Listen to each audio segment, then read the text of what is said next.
यहाँ कहते हैं धर्मस्य याप वर्गस्य। धर्म कैसा है? बोले अपवर्ग है। हिंदी वर्णमाला में चवर्ग, कवर्ग, तवर्ग, टवर्ग, पवर्ग शब्द होते हैं। जिनको क ख ग घ ये सब याद ना हो हिंदी वर्णमाला, वो इस प्रकार याद कर सकते हैं। चवर्ग शब्द कौन से? च छ ज छ ज। टवर्ग शब्द कौन से? बोले ट ठ ड ढ ण। तवर्ग शब्द कौन से? बोले त थ द ध न। पवर्ग शब्द कौन से? प फ ब भ म। ऐसे याद। आजकल बताओ कितने लोगों को हिंदी वर्णमाला आती है? हाथ ऊपर करना। अच्छा, किसी को बुला लें हम मंच पर, सुनाओ। और जितने लोग हाथ नीचे करके बैठे ये सब अमेरिका से हैं। गलती से भोपाल विदेश यहाँ आ गए भारत में। 15 अगस्त को झंडा फहराते हैं, स्वतंत्रता दिवस। 26 जनवरी को झंडा फहराते हैं, गणतंत्र दिवस। हम हिंदू हैं, हिंदी वर्णमाला नहीं आती है हमको। और सही सी बताना, ABCD कितनों को आती है? सबको ही आती है, कोई नहीं है ऐसा जिसको नहीं आती। अंग्रेज चले गए, आजाद हो गए हम, लेकिन अभी तक आजादी हुई नहीं हमारी अच्छे से। सब आना चाहिए, पर हमारी मातृभाषा हिंदी है। हमको पता, हमको भी नहीं आती थी पहले। जब भागवत का अध्ययन करना प्रारंभ किया तब शुरुआत से सब अध्ययन किया, पढ़ा। अब देखो इनमें भी कितनी खूबसूरती है। पवर्ग शब्द कौन से हैं? बोले जो बिना ओष्ठ के स्पर्श के बोल ही नहीं सकते। दोनों होठ जब तक चिपकेंगे नहीं तब तक इनका शब्द उच्चारण नहीं हो सकता। प फ ब भ म। टवर्ग शब्द कौन से? बोले जब तक जीभ मुड़ेगी नहीं तब तक टवर्ग शब्द नहीं बोलेंगे। ट ठ ड ढ ण।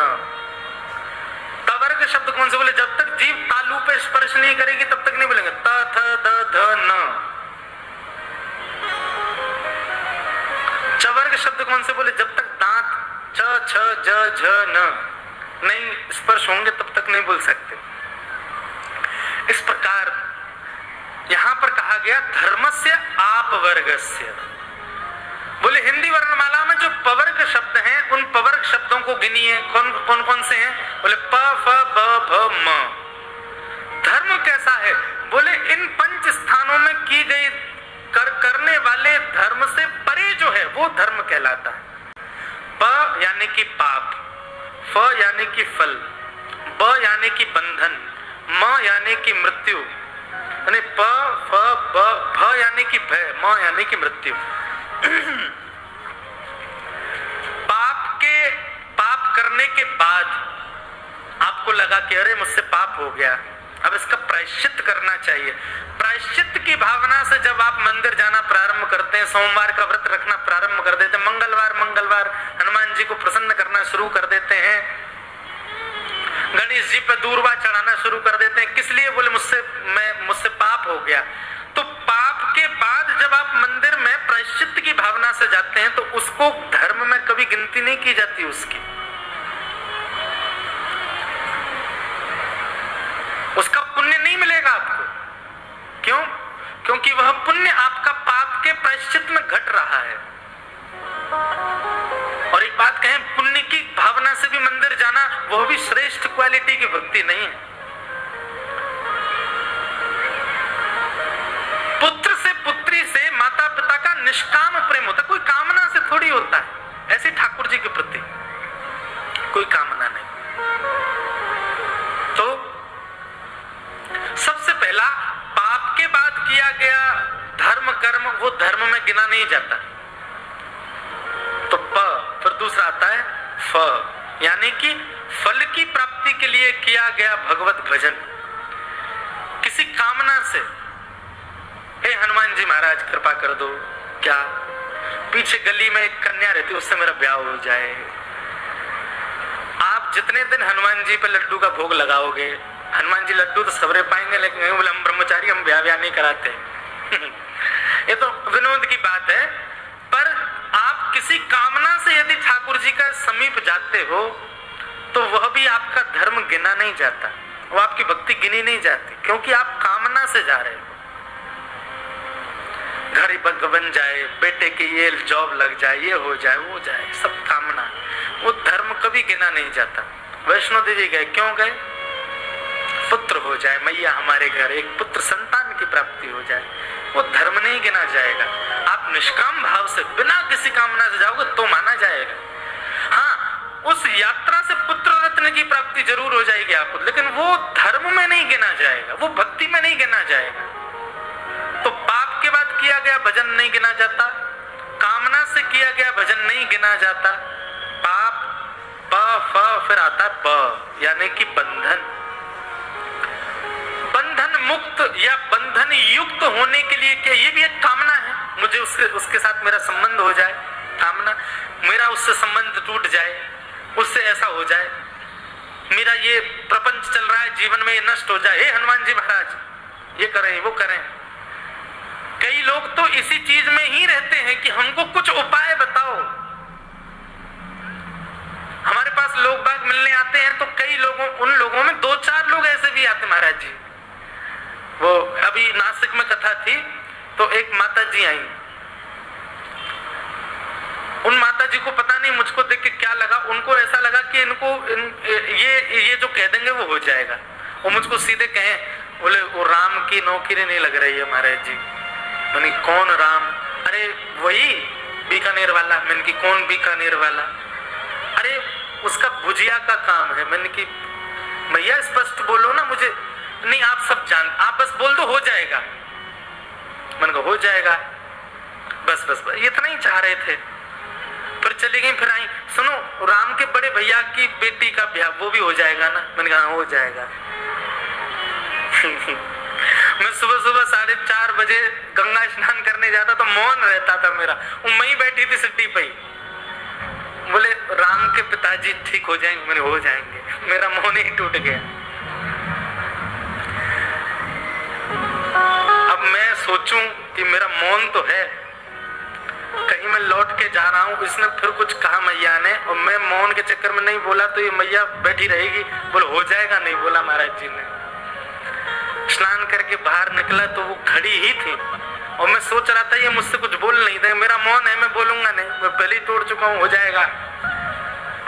जाते जाते मेरे को बोल ही दें कि महाराज जी।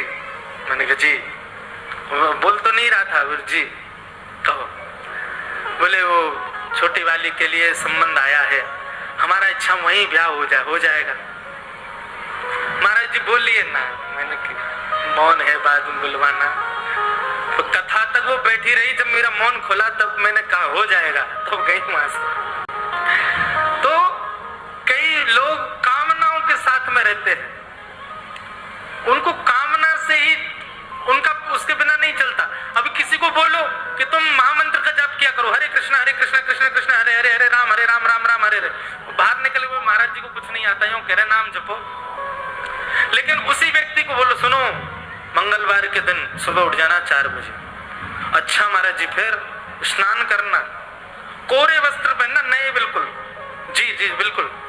उसके बाद घर के उस कोने में बैठना जहां कोई ना आता हो, वहां आसन बिछा लेना, ठीक है।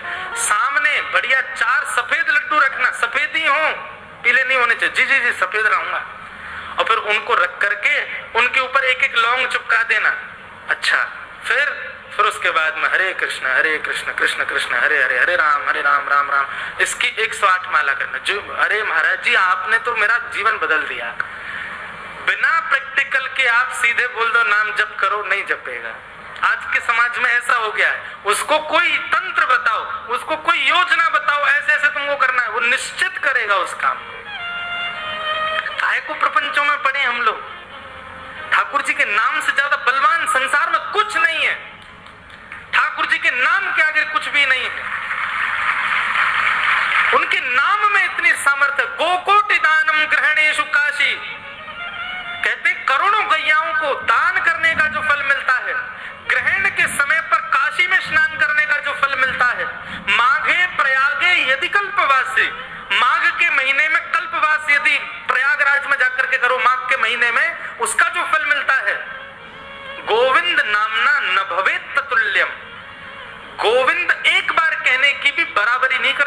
सब। इतना बलवान भगवान का नाम, उस नाम को छोड़ करके हम दुनिया भर के प्रपंचों में पड़े, दुनिया भर के आडंबरों में पड़े, दुनिया भर के क्रियाकलापों में पड़े। क्यों?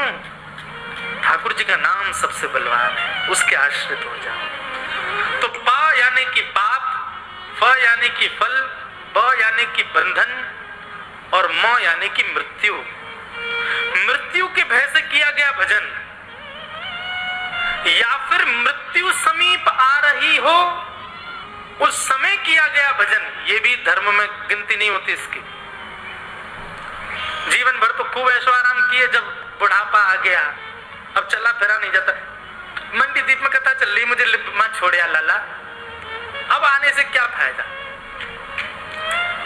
एक प्रकार से जो जीवन भर भजन नहीं करते, बुढ़ापे में भजन करते हैं, उनका भजन ऐसा है, घर में लग गई आग और वो आग बुझाने को लिए जमीन खोद रहे हैं, कुआं बुझानी है, राख हो जाएगी जल करके जब तक आपका जल का स्रोत आएगा।